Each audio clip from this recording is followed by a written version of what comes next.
this is so weird. Look Oh at my God. They're so strange. Such a strange animal. Prepare to have your beliefs rocked, because the truth will drop like an alien spaceship landing in your backyard. In a paradigm-shifting revelation, Joe Rogan, the renowned podcaster and skeptic, discloses what scientists suddenly found beneath the mesmerizing eye of the Sahara Desert. It's a site that astronauts typically use to reference from space. It is a geological feature that is said to be volcanic in nature. And what's so spectacular about this is that it just so happens to match more than a dozen striking similarities to what Plato had described as the lost ancient capital city of Atlantis. Step into this time portal as we take you on a cosmic voyage to unravel the secrets lurking underneath the dunes. Don't miss it. The Sahara Desert, a torrid field for Mother Nature's scorching games, transcends the ordinary concept of deserts. This desert reigns supreme as the hottest and most formidable desert, reducing all other arid landscapes to minuscule fragments. While Antarctica and the Arctic are renowned for their size, the Sahara claims third place in the Desert Olympics, stretching across a staggering 11 countries in northern Africa: Algeria, Chad, Egypt, Libya, and others. Picture the Sahara, a never-ending red carpet event, unfurling like a majestic tapestry over 3.6 million square miles, an expanse comparable to the entirety of the United States, including Alaska and Hawaii. This massive desert engulfs nearly a third of the African continent, dwarfing all other deserts in its sheer magnitude. The Atlantic Ocean brings beach vibes to the desert in the west, resembling a surfer catching the perfect wave. The party is joined by the Atlas Mountains and the Mediterranean Sea up north, adorning the landscape with rugged beauty and salty breezes. The vibrant hues of the Red Sea strut towards the east, reminiscent of a flashy supermodel. Let's not forget the Sahel, a semi-arid region where the desert elegantly merges with grasslands, striking a delicate balance between dryness and fertility. Imagine the Sahara as a sprawling 9 million square kilometers of pure, unadulterated sandiness. It dominates 31% of the African continent, a testament to its unparalleled grandeur. But it's not just its size that sets the Sahara apart. It boasts the hottest desert climate known to humanity. The temperatures here are so scorching that they could make the sun break a sweat. With an average annual temperature of 30 degrees Celsius, which can skyrocket to a blistering 50 degrees Celsius in the summer, the Sahara showcases the true meaning of heat. Even in winter, it can plunge below freezing, offering a glimpse into the frozen world of popsicles. Rainfall, or rather the lack thereof, is one of the Sahara's defining characteristics. It scoffs at the concept of rain, receiving less than 100 millimeters of precipitation per year. This minuscule amount resembles a tiny drop in an endless ocean of sand. Some unfortunate areas within the desert can go for years without even a single drop. However, amidst this aridity, the Sahara welcomes a dramatic seasonal guest star, the North African monsoon. Like a moisture-laden superhero, moist air sweeps in from the Atlantic Ocean, bringing much-needed rain and shaking up the desert's arid routine. And let's not forget the Saharan air layer, the Sahara's notorious air mass. It's akin to a fiery dragon that occasionally unleashes hot, dry air and massive dust storms, sending its regards across the mighty Atlantic Ocean. In the vast expanse of the Sahara, a symphony of life unfolds, revealing the intricate tapestry of adaptations woven by its resilient inhabitants. Amidst the arid landscape, the acacia tree stands tall, adorned with long, sharp thorns that guard against voracious herbivores, and the precious droplets of life against the relentless sun's embrace. Its leafy crown, shielded by nature's sentinel, defies the aridity threatening to steal its essence. Beside the acacia, the desert rose flourishes, a testament to survival's artistry. With succulent leaves and a stout stem, it becomes a reservoir of hope, capturing and carefully hoarding every precious droplet of moisture during the harsh droughts that sweep across the land. But the dromedary camel strides as an icon of endurance across the golden dunes. Its hump, a storehouse of life's sustenance, brims with the essence of survival. In the face of sweltering heat and scarce water, this majestic creature weaves its tale of adaptation. Reptiles, too, have found solace in this unforgiving realm. With its scaly armor, the desert monitor lizard dances with the sun's fiery touch, its body a testament to resilience. And high above, the avian guardians of the Sahara grace the sky. The Egyptian vulture soars gracefully, a purveyor of life's cycle, scavenging upon carrion, ensuring that no precious resource goes to waste. Beyond its natural wonders, the Sahara holds a rich tapestry of human history and culture. Inhabited for thousands of years, it showcases rock art dating back to 12,000 BCE in Algeria and Niger, a testament to the ancient civilizations that once thrived in a more fertile Sahara. Lakes, rivers, wildlife, and human settlements were once abundant. However, around 5,500 BCE, the climate shifted, becoming drier and forcing people to adapt or migrate to new ways of life. The caravans of camels, reminiscent of an Indiana Jones movie, traversed the desert, carrying precious goods such as gold, salt, ivory, and enslaved people. Trade routes and cities emerged, etching their names into the annals of history. Timbuktu, Gao, Jenne, and Sijil Massa became legendary centers of commerce and culture. Within this seemingly inhospitable environment, a tapestry of cultures, trade, and conquest unfolded, leaving stories of resilience and mystery. The ancient Egyptians, known for their breathtaking monuments and mastery of the Nile River, extended their reach into the eastern Sahara. Venturing into the desert for mining expeditions, trade routes, and military campaigns, they sought to harness the secrets hidden beneath its shifting sands. The Garamantes, a Berber civilization, inhabited the central Sahara and thrived despite the arid landscape. Their advanced agricultural system, utilizing underground water sources, enabled them to cultivate crops and sustain their settlements. The Numidians, renowned for their horsemanship and strategic prowess, also held sway over parts of the Sahara.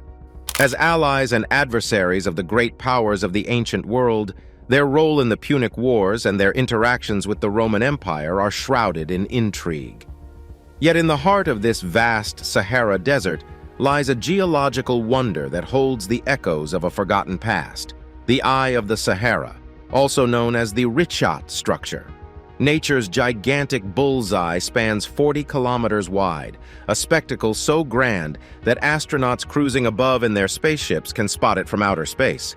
It is a cosmic lighthouse, a landmark event for those brave space explorers. In the 1960s, cool Gemini astronauts captured a snapshot of this mind-blowing creation, ever watchful for any surprises from extraterrestrial visitors. Now, let's zoom in on the Eye of the Sahara Desert. Many centuries ago, in an era predating the Sahara's reign, the Eye of the Sahara shimmered as a mesmerizing marvel. It was like the coolest club you've ever visited, a temperate wonderland with flowing water and lush landscapes. During this epic bash, winds were blowing sand left and right, and rivers and lakes were in full swing, dropping sandstone rocks.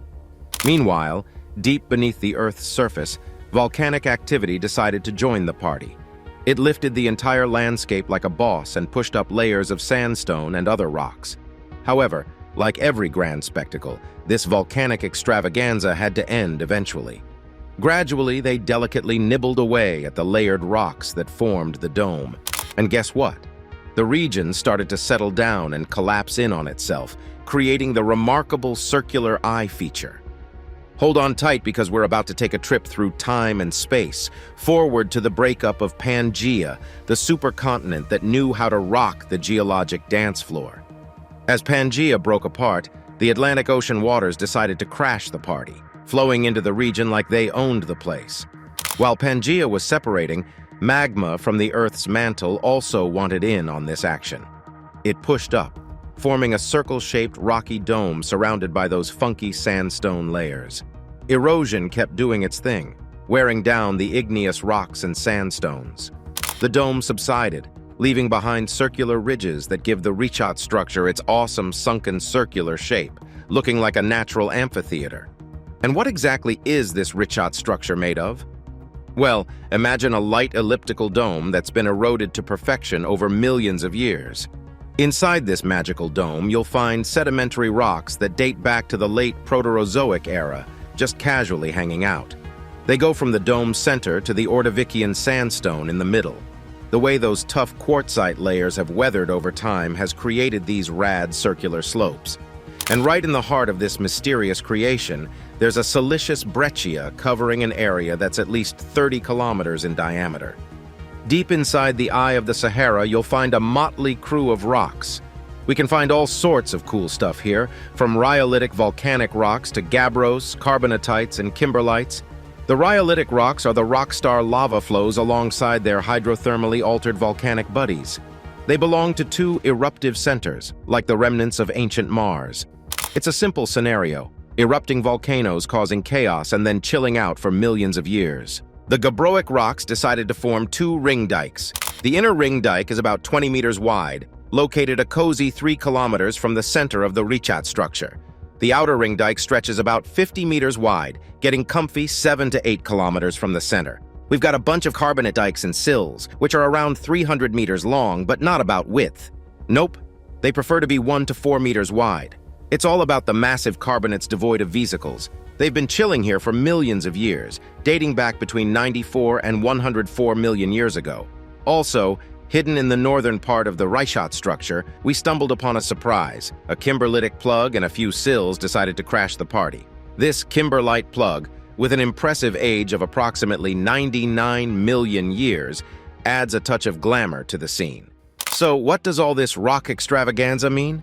Well, a massive alkaline igneous intrusion is hanging out beneath the Richat structure. It's time for the ultimate bombshell you have been waiting for. Jimmy Corsetti, renowned YouTuber, researcher, and educator, is invited by Joe Rogan to appear on his show. Corsetti claims to have uncovered the definitive evidence that establishes the Eye of the Sahara as the legendary Atlantis. To properly understand this theory, let's journey back in history. Where is Atlantis, and how is it connected to the Eye of the Sahara?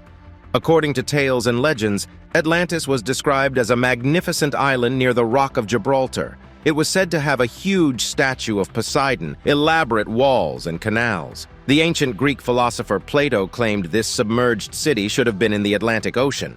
However, despite our advanced technology, we have not discovered any sunken metropolis in that area.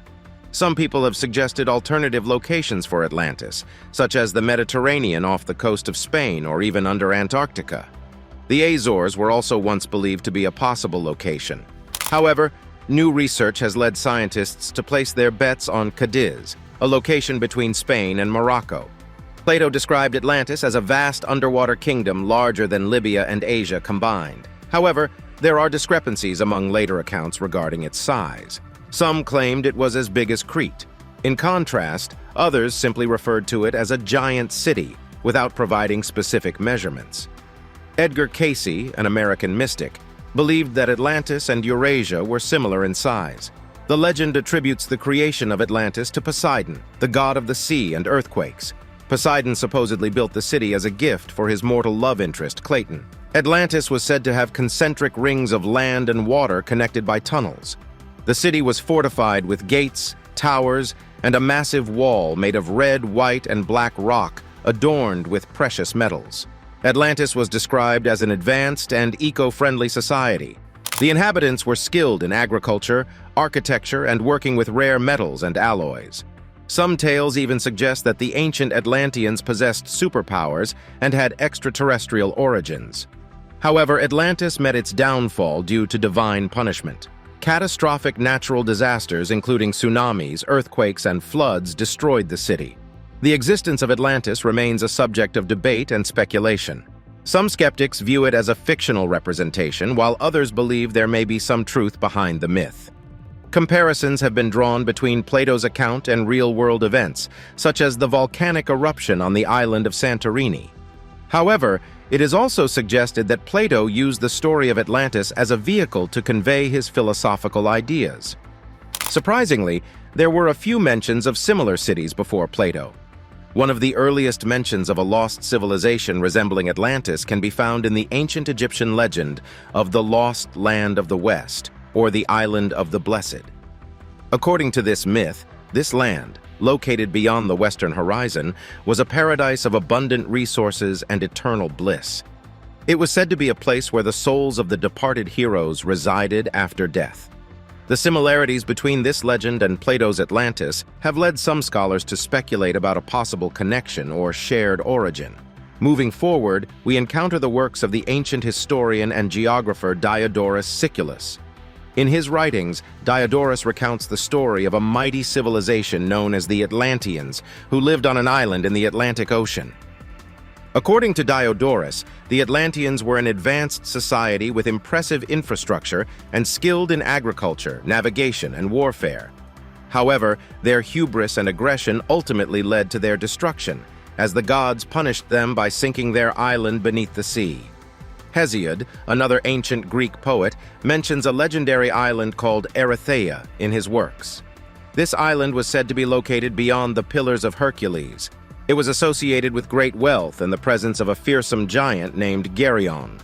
While Erytheia is not explicitly identified as Atlantis, some scholars propose that it could be an early precursor or inspiration for Plato's myth. Plato's relative Solon, an Athenian statesman and poet, traveled to Egypt and learned about Atlantis firsthand. He shared this information with Plato, which sparked the story's beginning.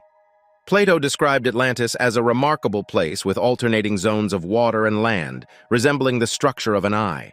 Nearby mountains were seen as divine representatives, and interestingly enough, the eye also had majestic mountains up north. Jimmy Corsetti explained to Joe Rogan that Plato mentioned a sea to the south and a desert surrounding Atlantis. Surprisingly, satellite images reveal a sea and a desert in that location. What about the treasures Plato mentioned? Mauritania, where the eye is located, exports copper and gold, like the ancient Atlantean Empire. Additionally, elephant bones have been discovered near the eye, aligning with the claim that elephants and other animals roamed Atlantis. Moreover, black, red, and lighter-colored rocks, similar to those described by Plato, can be found in the eye. Archaeologists have uncovered numerous ancient artifacts in and around the eye, dating back 12,000 years or more. These artifacts include arrowheads, spears, stone spheres, oars, and shipwrecks. It's as if a lost civilization left its belongings for us to discover. According to Plato, Atlantis was a grand kingdom ruled by 10 children who were twins born from Poseidon, the god of the sea. Each child had their kingdom to rule, resembling a royal reality show. Interestingly, adjacent to Mauritania, Nigeria has the highest rate of twin births on the planet. Is this merely a coincidence? One major challenge to the Atlantis theory is the inconsistency between the supposed destruction of Atlantis by water and the Sahara being a desert. However, Plato suggested that the water surrounding the structure could have resulted from ancient floods or sea level changes that submerged or isolated Atlantis. Jimmy Corsetti said that very few people know about the history of the Sahara's glorious past before it became a desert of dunes and cacti.